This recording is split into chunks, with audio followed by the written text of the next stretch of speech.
So this is one of the most famous streets in the old town of Bratislava, and the reason why is because of the preserved or conserved buildings around this area.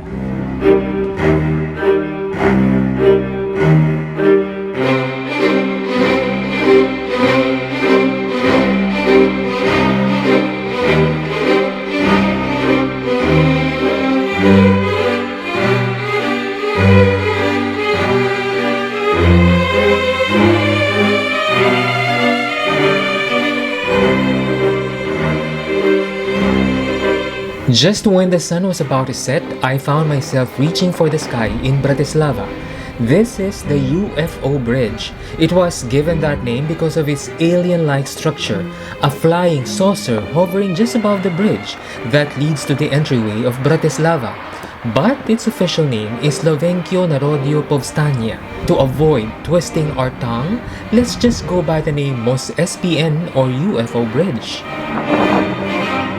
This bridge traversing the wide river of Danube was officially opened in 1972. It has a viewing deck and a restaurant. What makes this bridge unique is its architectural feat, being the world's longest bridge to have one tower and one cable-stayed plane.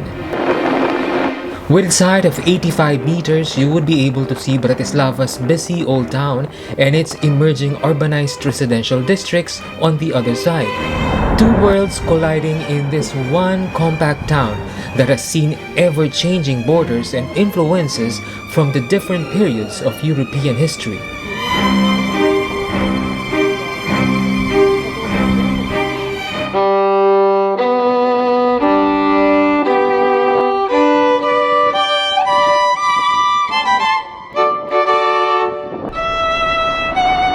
Conversation about Slovakia's beginnings wouldn't be complete without highlighting the role of Bratislava's castle in its history.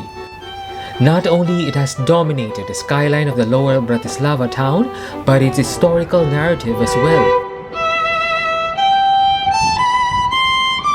This rocky hill has seen a time-lapse of different creations and reconstructions of royal castles and fortifications from prehistory to the unveiling of its newly restored courtyard in 2010.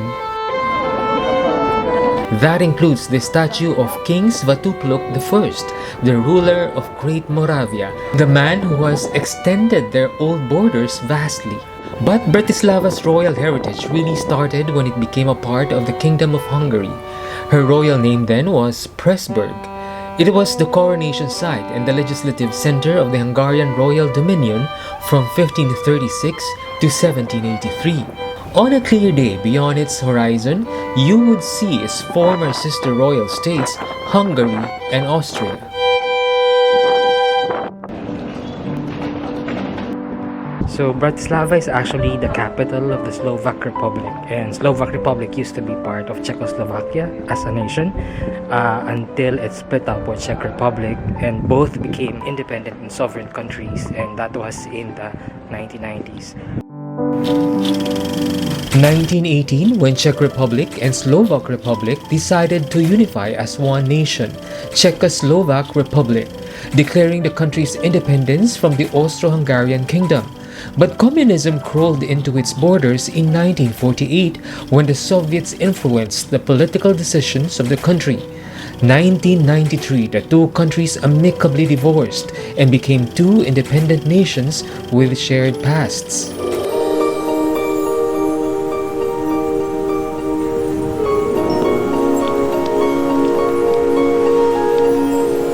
A lot has changed in the last 4 decades in this country.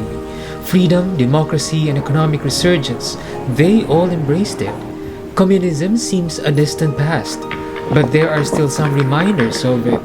So one of the most photographed monuments here in Bratislava is there. It's called Kilmil or Rubberneck. It's supposed to be symbolism of the Russian spy spying on the people here in Bratislava during the communism period. This inverted pyramid is something you wouldn't miss in Bratislava. Designed by 3 Slovak architects, this brutalist architectural genre was an out-of-the-box idea from the usual norm of prefabricated block design buildings in a communist city back then. It has restaurants, recording studios, and a concert hall inside.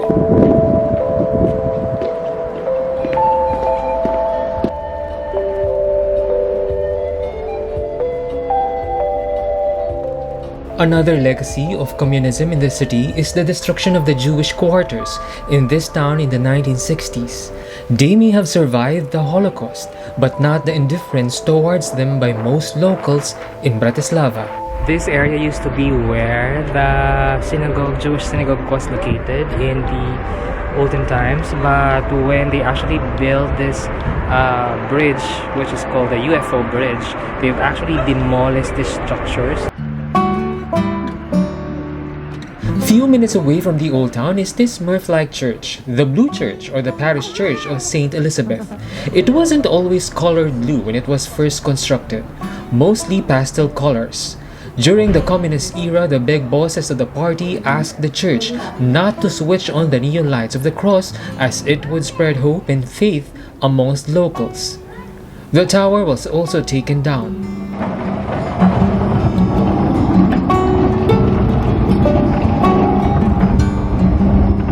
The reminders of their communist past may be looming large over Bratislava, but these are also the magnets for tourists to learn from a brutal era that deeply wounded this nation.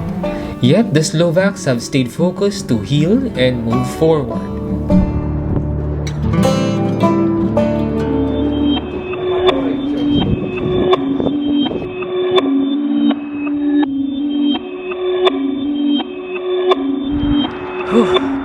It's around 6:30 now here in Bratislava, but it looks like it's midnight.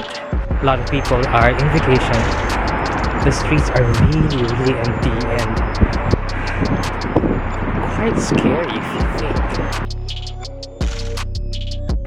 It's like actually either you're watching a Dracula movie or probably zombies in medieval times.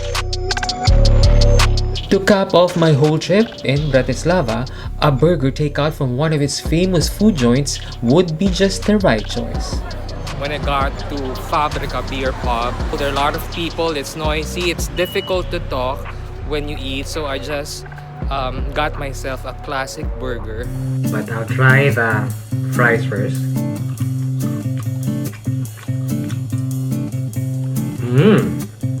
So you see that it's actually still fresh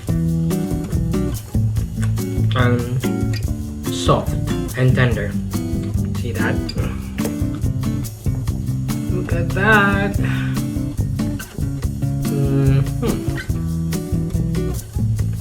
Alright. So aside from the big and fat juicy burger patty, they have probably 2 slices of cheddar cheese, onions, cabbage, lettuce, and tomato.